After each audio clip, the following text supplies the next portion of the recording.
Keep the boat steady, Andrew. John's voice cut through the wind like a knife. The boat rose on the crest of the wave like a walnut shell, then crashed down with a short, gut-punching thud. Rain stung their skin like a string of cold needles. The wood groaned. The hook banged against the gunwale, then snapped back with a metallic flicker. "Just a little further," shouted John. "Row at an angle, not against the wave. Let it carry you. Just guide its moods." Andrew's palms burned. His fingers slipped on the oar's handle, but he refused to let go. Each arm felt like a flame, each breath a blade. "Why did we come out today?" he yelled over the roar.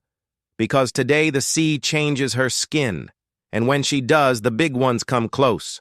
A sharper wave struck from the side. The boat swayed, tilted, then recovered. John tossed a rope over a metal cleat on the bow and tied it tight. "Done," he said. "We're through. Now, the work begins." The rain softened into a thin mist. The sky hung low, a lid of dull lead.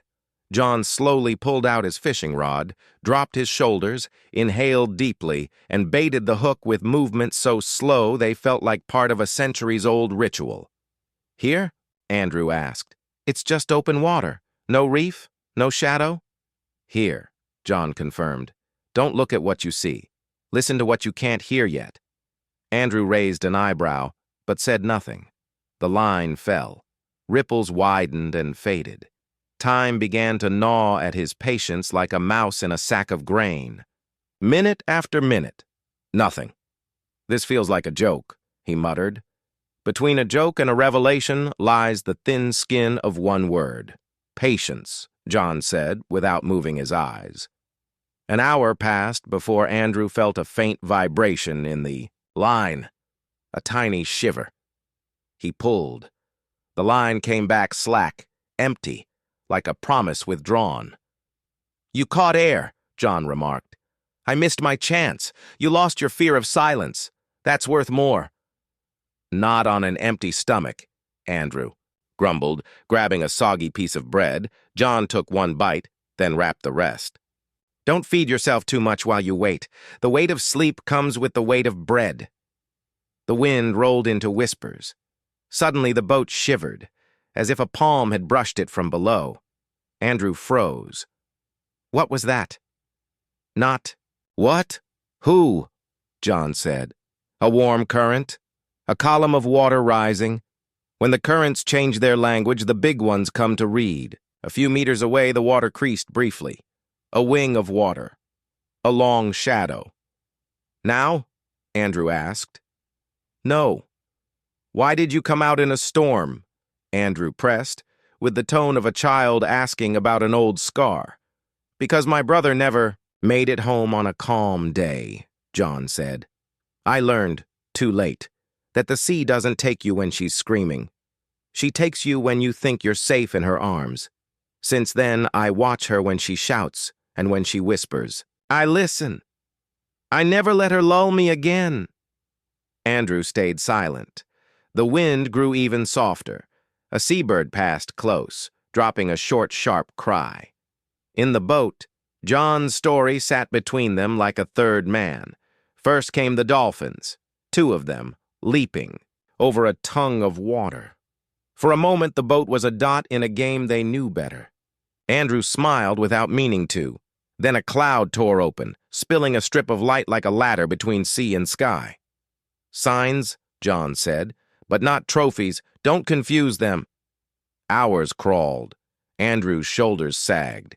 He began talking. To himself, in whispers, to eat away at his thoughts. "This is insane. It makes no sense.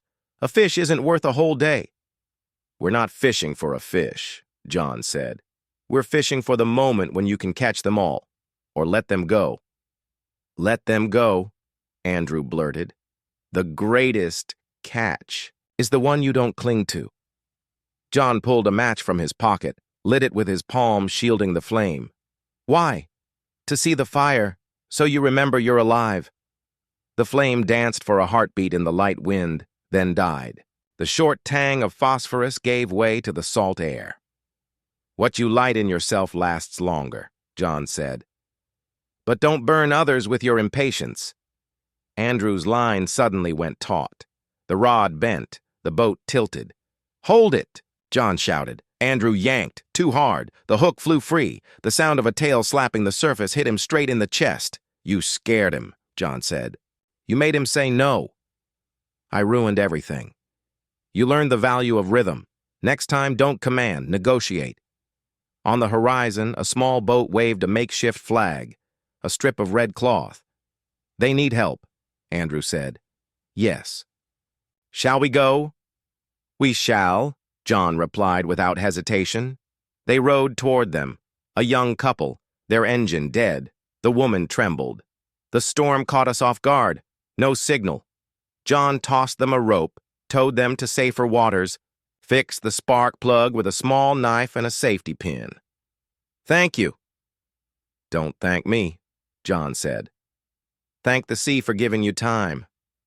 Andrew looked at the old man differently now. "And our fish?" "If he's ours, he's waiting." They returned to their spot.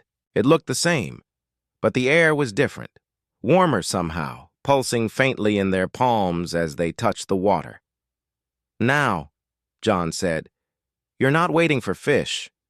You're waiting for the moment." "How will I know it?" "Like truth.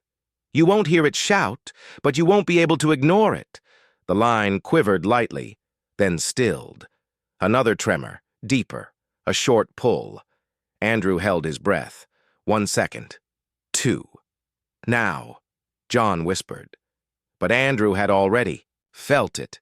He pulled without violence, like inviting rather than taking.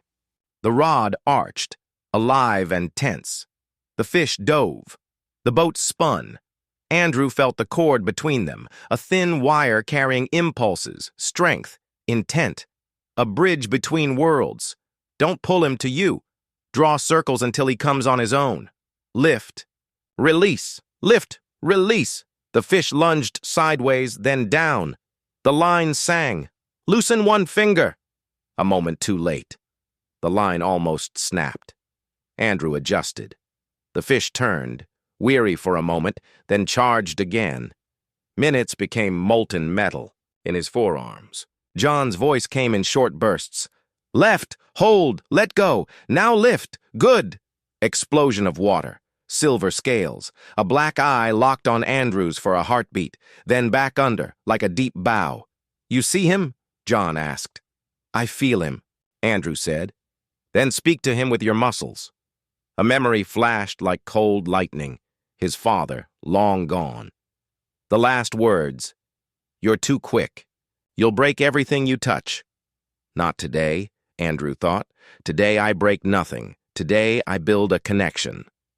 After 20 minutes that felt like a lifetime, the fish surrendered, not defeated, but persuaded. It neared the boat, allowed itself, to be taken with one clean motion. When its body touched the wood, the boat shivered full. Its great eyes still watched. Its mouth still breathed the deep. Andrew leaned his forehead against the gunwale. No shouts, no laughter, only breath. "If you'd left before helping that red flag boat," John began. "I would never have met him," Andrew finished. "The moment doesn't come to those who run." "What shall we do with him?" John asked. "Take him home," Andrew said automatically, then paused. He looked into the fish's eye, heard his own heartbeat, remembered the woman from the stranded boat, John's brother, the wind that had nearly taken them. "But, John, what if the real victory is not in taking, but in letting go?" John didn't smile, but his eyes grew wet. "Ask yourself what you want to keep. A photograph, or a story that never ends." Andrew slid his palms under the cold, strong belly. With effort, he turned the fish toward the sea, held it until he felt the surge, then let go. The glint of scales vanished, a flash gone to another world. "Haven't lost anything," Andrew said, surprised at his own voice. "You've gained everything." The journey back was silent. The sky cleared, streaked with light like paths home. Neither man spoke. The silence was full. When the shore appeared, Andrew felt a new kind of tiredness. Clean, good, the kind that comes after honest work. Tomorrow? He asked. Tomorrow we don't go out, John said. Tomorrow you'll listen to how the shore breathes. Then, when you hear it, we'll go again. On the sand, before pulling the boat in, John stopped. Remember this. Patience isn't standing still. It's being taught in the silence, ready to answer with your whole self the moment life hands you the line. Andrew nodded.